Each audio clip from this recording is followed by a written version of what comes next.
Fresh blood has a distinct thickness, clinging to skin with a warmth that feels almost alive. My son's lip was torn open, a jagged split running through it, crimson spilling down his chin in a vivid stain. He didn't shed a tear.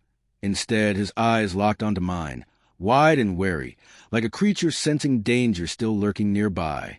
Next to him stood her boyfriend, tall and smug, his lips curled in a self-satisfied grin. He flexed his knuckles as if they were a prize he'd won. My wife stood nearby, her expression a strange mix of approval and disdain. "He had it coming," she said, her voice sharp, aimed not at our son but at me. I reached for my car keys, my fingers brushing the cool metal, but her father's hand shot out, snatching them away before I could grip them. He planted himself in front of the door, his broad shoulders a barrier. "You're not leaving," he said, his tone final. My son's quick, shallow breaths filled the tense air between us. I met the old man's gaze and let a slow smile spread across my face. That's when his eyes caught the folded paper in my hand, and his expression shifted, something between confusion and dread. It had all begun 2 months prior with a message not meant for my eyes. Her phone had glowed on the kitchen counter while she was in the shower, the word stark against the screen. Last night was worth it. He's clueless. No name, just an unfamiliar number. At first, I tried to dismiss it as a prank. Friends mess around. Messages get sent to the wrong person. But those words carried a weight I couldn't ignore, a familiarity that gnawed at me. The next evening, she came home carrying the faint scent of cologne I didn't recognize. Her gaze lingered on her phone, not on me, and her laughter had a new softness, like she was guarding a secret. When I asked simple questions, "Where were you?" her replies were clipped, polished, as if rehearsed. I didn't confront her. Truth tends to crumble under direct accusations, twisting into denials or vanishing entirely. Instead, I let it fester quietly, gathering evidence in shadows. I started with a number, tracing it through reverse searches and social media. A name emerged. A gym trainer, all charm and flashy smiles as profile photos, the kind that sold fitness plans and reckless choices. I saved everything. Screenshots, timestamps, every scrap of digital proof. Then I began noticing him in places he didn't belong, lingering outside the grocery store, pulling out of the school parking lot. My son mentioned him once, casually, saying he'd been at the house while I was stuck late at work, helping Mom with something. I didn't press for details. Instead, I bought 2 small recording devices, tucking one under the living room couch and another in the kitchen. The recordings were chaotic at first, footsteps, muffled voices, laughter that cut off when a car passed by. But one night, the laughter didn't stop. It morphed into something intimate, unmistakable. I played it back twice, then a third time, each listen hardening my resolve.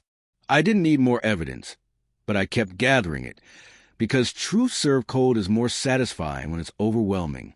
The DNA test results arrived on a Thursday, not for me but for my son. His bruises had started appearing before that final punch. Small marks from grabs, shoves, moments I hadn't witnessed. So, one morning as he brushed his teeth, I swabbed his cheek, telling him it was for a school science project. I sent it off along with a hair I'd pulled from a beanie the trainer had left in our kitchen. The report confirmed what I'd suspected. No biological connection. The only reason this man was in my home, near my son, laying hands on him, was because she allowed it. I printed the report, folded it neatly, and slipped it into my jacket pocket. When I walked into the house that evening, she was seated at the table with her father, the trainer lounging against the counter, sipping whiskey from my bottle. Without a word, I set the folded paper in front of her.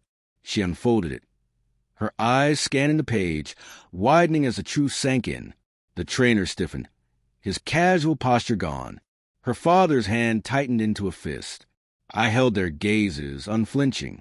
Now, with my son's shirt stained with blood and my keys in her father's grip, I let them all feel the weight of my stare.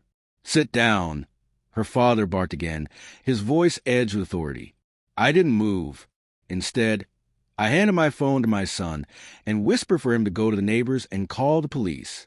He bolted, and none of them tried to stop him. I turned to her father. "Read it," I said, my voice steady. He didn't take the paper, but his eyes betrayed that he understood. The trainer's smirk was gone, his hands twitching, as if unsure whether ball into fists or retreat. I stepped closer to my wife, my voice low but deliberate. "You let him put his hands on my son," I said. "You let him hurt him for you." Her jaw clenched, her lips parting as if to protest, but I cut her off with a single calm statement. "I've already sent copies to police, your employer, your mother." The room fell silent. Her father's grip on my keys slackened, and I took them back without resistance. At the hospital, my son's lip required 5 stitches. He looked up at me, his voice small, asking if I was angry. "No," I told him, "I'm finished." When we returned home, the house was empty. She'd be gone by morning. I knew that without needing to check.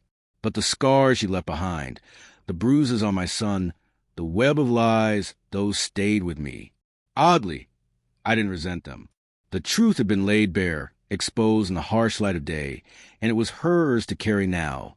I didn't need to raise my voice or shatter anything.